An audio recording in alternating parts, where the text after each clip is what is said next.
नमस्कार।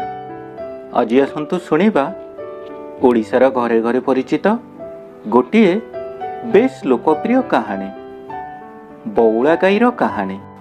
गोटे गाँटीए थिला।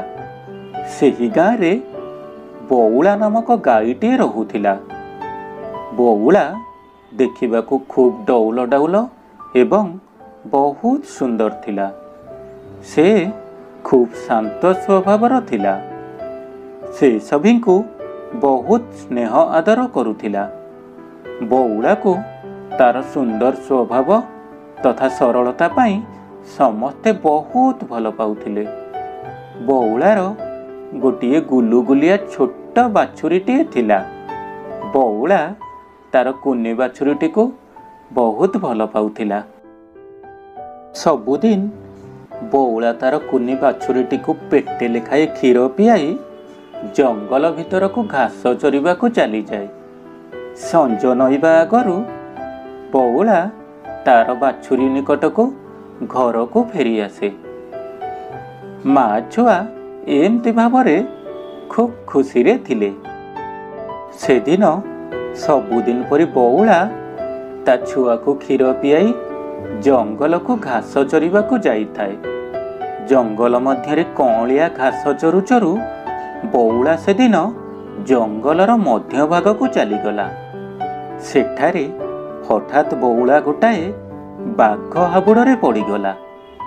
बाघटी बौला आग को आसी ताकू मारी खाइबा को बसिला।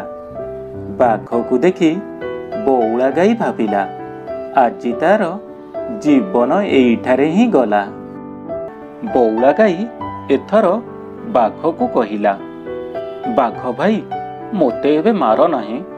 घरे मोर कुनी बाछुरी से मो बाट चाही बसिथिबो। मु गले मोठारु क्षीर खाइबो बोली मोते छाड़ी दियो। मु ता निकटरे पहुंची ताकू क्षीर खुआई तुम निकट को फेरी आसीबी। एहा परे तुमे मोते मारी खाइबो। बौलार कथा सुनी बाघ बहे हसिला। एहा परे बौला उद्देश्य रे बाघ कहिला, तू कौन मते बोका भाविलु कि रे? थरे तू मो हाथरू खसी गले आउ कौन केबे फेरिबु? बौला किंतु पुणी थरे बाघ को कहिला, मो कथा विश्वास कर बाघ भाई। मो कथा देउची तुम निकटरे सत्य करुची।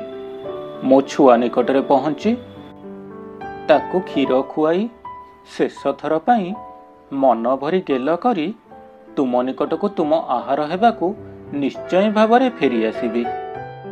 के जानी काहींकि एहा परे बाघर बौलार बिनती उपरे टिके दया आसिला।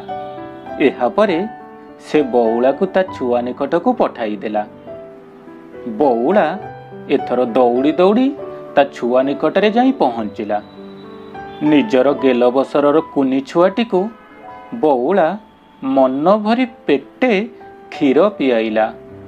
बहुत गेल भी कला।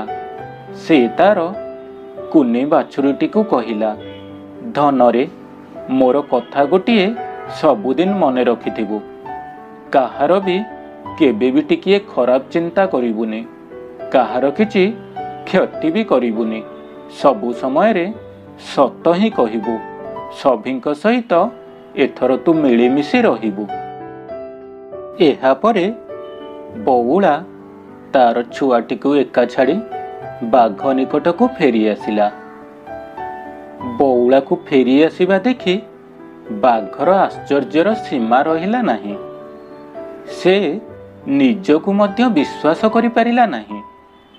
बाघ जानिगला बौला गाई गोटिए बहुत भल प्राणी, जी निज जीवन अपेक्षा निज सत्य रक्षा करी मृत्यु को भी खातर करी न थाए, ताठारु भल ए दुनिया रे केही भी न थाई पारे।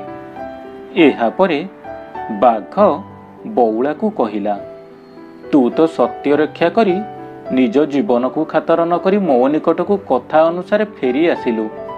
तू तोर वचन रक्षा कलु। एथर मु आउ तोते मारी पारिबि नाही। तू जा, तू कुनी बाछुरी निकट को फेरी जा। से तोते अपेक्षा करिथिबो। ତା ସହିତ ତୁ ଖୁସିରେ ରହ।